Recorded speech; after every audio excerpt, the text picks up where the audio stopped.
So if you're looking for hikes to do in the Bay Area, this one's got to be on your list. And I bet you've never heard of it. It's a difficult hike that supposedly has 4 to 5 waterfalls on the loop. It's an 1,800-foot elevation gain and an 8-mile round trip. It says about 3 hours on AllTrails. Let's go put it to the test and see if the difficulty is true, and it says hard. I'm out here on a Sunday, sunny day, parking lot's full. Let's see how busy this trail actually is.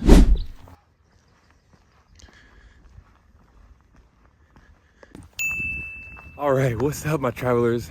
So like I said, we're at the Waterfall Loop Trail in Mount Diablo. It's in the Walnut Creek area in California. Super underrated hike. There's some easy ones. It's a wide variety of trails out here. You'll see on AllTrails, it's kind of hard to choose. You just look up Mount Diablo State Park on AllTrails, and then it'll give you, you click on it in general, and then it'll give you the top 10 rated hikes. So the views so far are just insane. I would have never thought this was in the middle of the Bay Area. Everybody wants to go to San Francisco, all the water hikes by the ocean, but the views, look at that little like rock deposit, like a mountain over there. I don't even know what that is. And AllTrails says about 3 hours, but I don't think that's possible with me because I got my phone on the tripod right here, and I just got crazy views like this. So naturally, my photographer in me wants to go take pictures of that. So I got to keep pausing and resuming. So I'm going to try to keep it like a normal person who doesn't make content and track my time that way.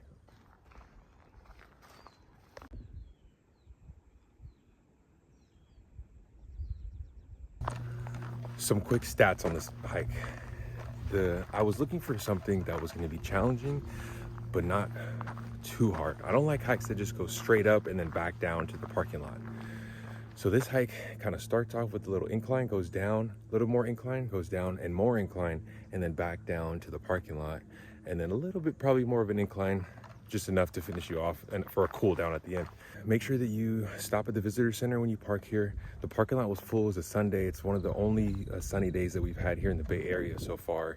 And it is March 23rd. So everybody's taking advantage of it. But I'm guessing that there's not going to be too many people on the trail here, the one that I'm doing, because it's pretty hard. And everybody here doesn't look like they're packing in like me. And they're just going quickly with not really that prepared, it looks like. So you'll come to many yields and many intersections where you got to always refer back to the map. So like this.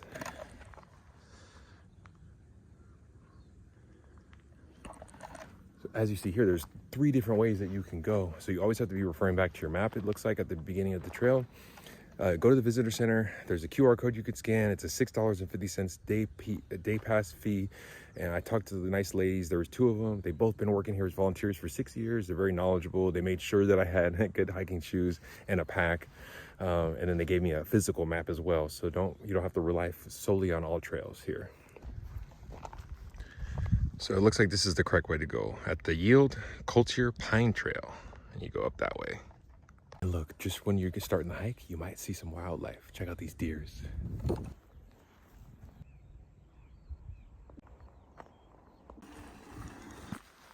This place has already exceeded my expectations. This is absolutely insane. I'd be happy just to go back to my car right now, but I know there's more beauty ahead of me. And I'm trying not to yap so much, but I wonder how many people of the general public know the rules of if you're going on the incline of a hike, it gets kind of narrow. You see somebody coming down and you're going up, who stops to let the other person go? Normally you stop and move to the side to let one person go. I've always known that the person coming downhill stops, moves to the side, allows the person who's going up to keep going, because it's harder to get your momentum if you're climbing a steep hill. If you're going down, you're going with gravity and you're getting that help. I think that's right.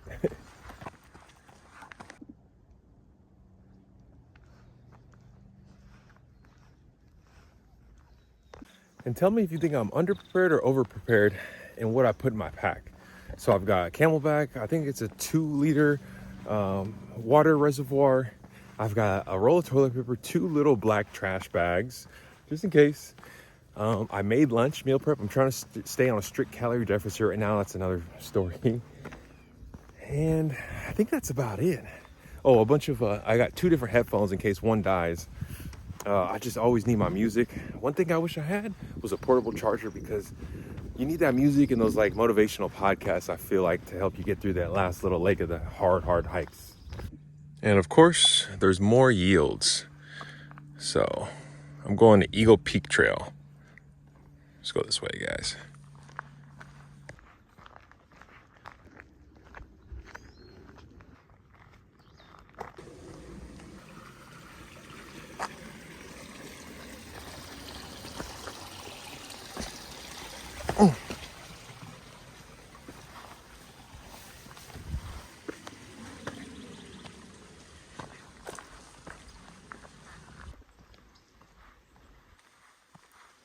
And I'm already 30 minutes in, and I finally hear water. Man, I swear, I'm gonna take my headphones out so I can just listen. But it's nothing better than the sounds of like wind blowing, the trees moving, water flowing, and the birds chirping on a hike.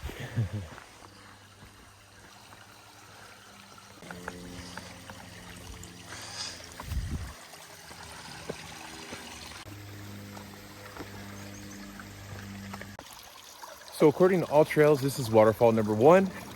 I mean, technically the water is falling. It's more of a small cascade in a river. Oh, all right. 1 out of 5 is a bust.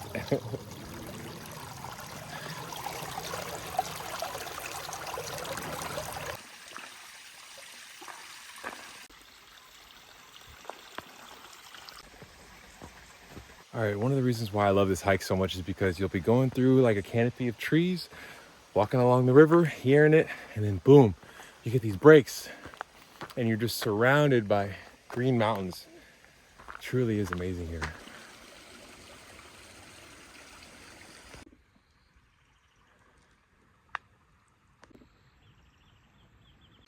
And for the first time, I'm starting to have to hike on my toes. It's going to be a little bit more steep of an incline.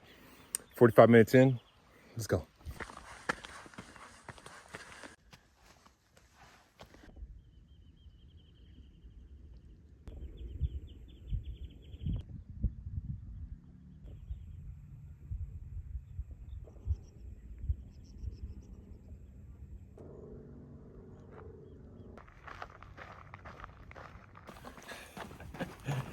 I figured just get a nice jog in when I finally have a flat, even packed ground. Taking advantage of this easy part of the hike, trying to wrap this thing up a little bit. I like taking the opportunity when you have a downhill or a flat, easy part of the trail, get that nice little jog in. Some pluses to that is you get your heart rate up, so you get warm again. It was starting to get cold because it was starting to get easy. The sweat starts to get cold on your body.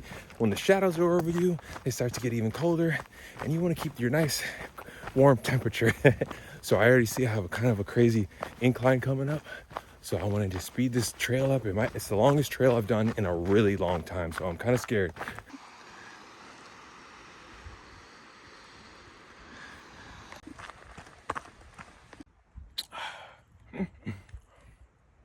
Oh, lunch with a view. I packed myself potatoes, chicken, a bunch of light sauces, and lettuce. And this view, I'm just looking down here in the valley. Can't beat it. I'm gonna get back to it soon.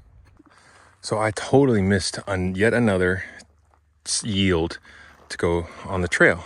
I just had my head down. I was powering through, and look at this little trail that you can barely see off to the side.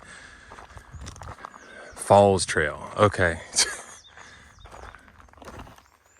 Man, look at, I don't know if you guys can tell by the video, but look how easy this trail is to miss. Oh, there's a little waterfall friend.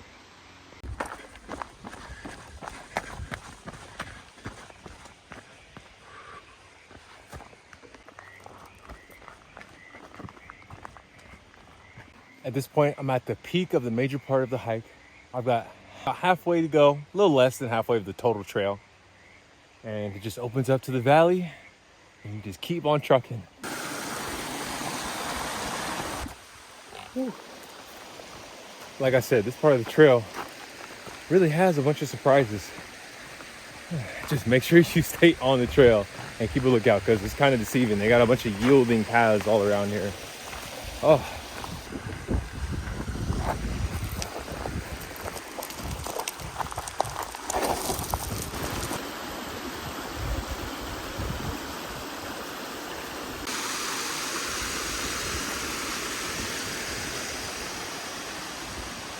I think I hit the holy grail of the trail with all these waterfalls. Woohoo!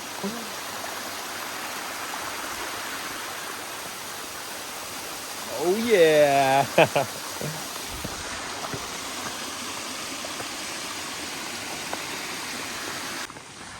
Everybody wants to go book those flights to Mexico and wherever else the destinations internationally. But just look right under your nose. There's some really good hikes. So this hike is all about waterfall chasing in a hidden gem in the Bay Area. I would not call them waterfalls. The hike has become more about an experience to me of challenging yourself and just exploring in your backyard. Well, I know I hyped up that this hike was all about waterfalls, but that's starting to become one of the least satisfying things about this whole trip. Oh, shit. Okay, back to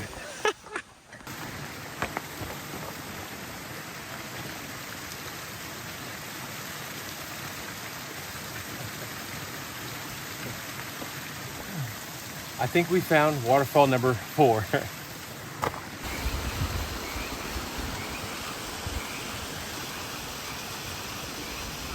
And it's crazy to think that you can't even see where I came from. I am deep in Mount Diablo right now. I had no idea this mountain peak was so big. And that's why I kind of guessed at the beginning that I wasn't gonna see any people, because I chose the hardest hike on this entire mountain. So I haven't seen anybody after you yield off the main, easier trail to get to this falls hike. And does anybody know what the state flower is of California? We have it right here. It's illegal to cut them when you're doing your yard work, but we have the California poppy.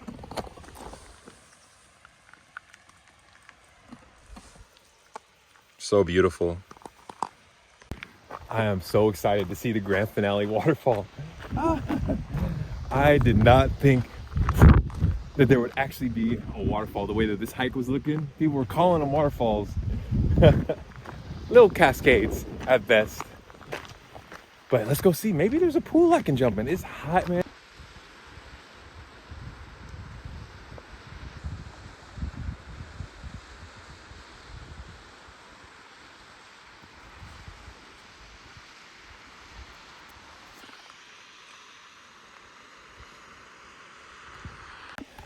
And I think we found the grand finale waterfall number 5.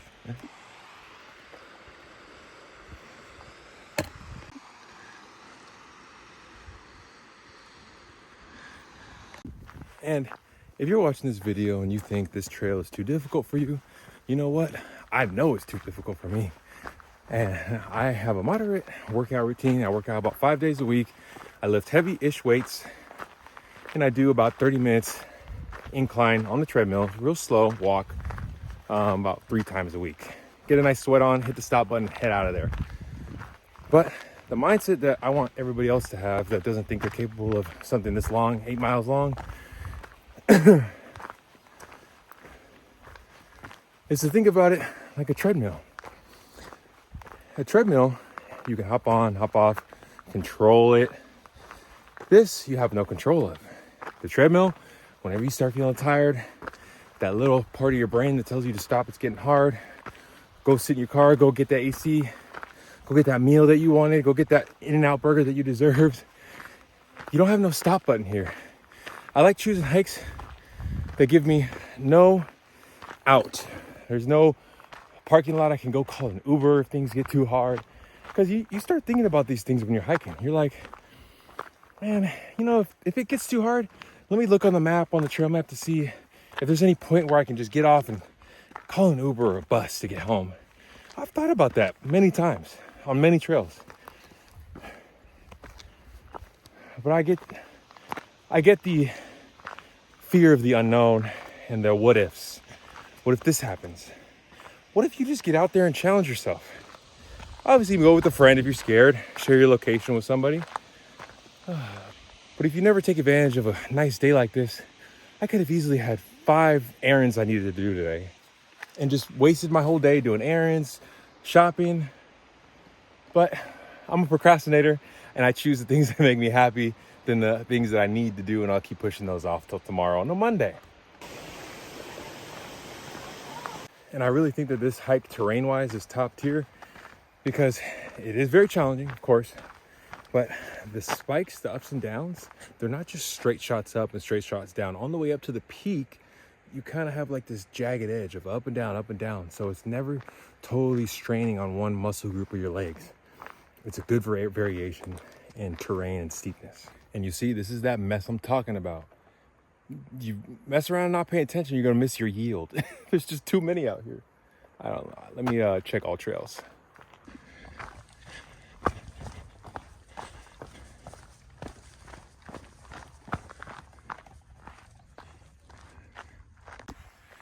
I swear this hike's being longer than it needs to be. I've probably missed my cutoff on these trails about 4 different times. So I've jogged when it got flat to save and make up time to keep it as realistic as possible for just the average walker. I'm almost done. So it's staying true to about 3 hours. So let's see. Been seeing crazy wildlife, amazing birds. I got a turkey right here, deers. Look at this turkey. Hey girl, hey. Where there's one, there's many others.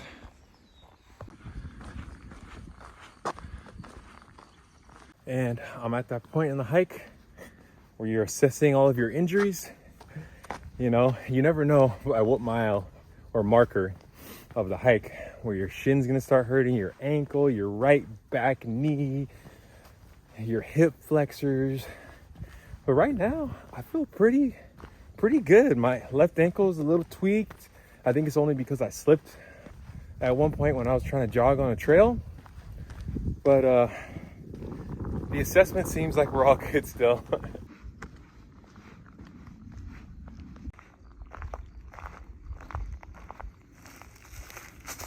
My favorite part about hiking is taking the shoes off. Woo-hoo-hoo-hoo.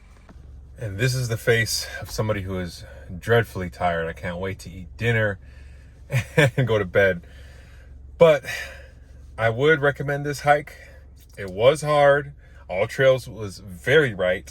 I saw about 7 waterfalls, I guess you can call them that. And just some things that I wish I did bring in my backpack were some just high sugar snacks like dried mangoes, or some like fruit snacks, or some healthy like beef sticks and honey packs. I wouldn't mind stopping at like a coffee shop and asking them for like a honey pack or 2, and then just a quick little jolt of energy. So as I thought, the hike did have a very limited amount of people on it because I took the more difficult route than most people do in this entire mountain range. And I did finish at about 3 hours, but it took a little longer, like 3 hours and 15 minutes, because I stopped and I took some detours that I didn't need to take. And the elevation was true, almost 1,800 feet. So let's get out of here. We could check off one of my top hikes by far in the entire Bay Area, right here in Mount Diablo. Whew. Don't forget to subscribe, like this video, share with a friend that you think that you could tackle this hike with, and stay tuned for the next one.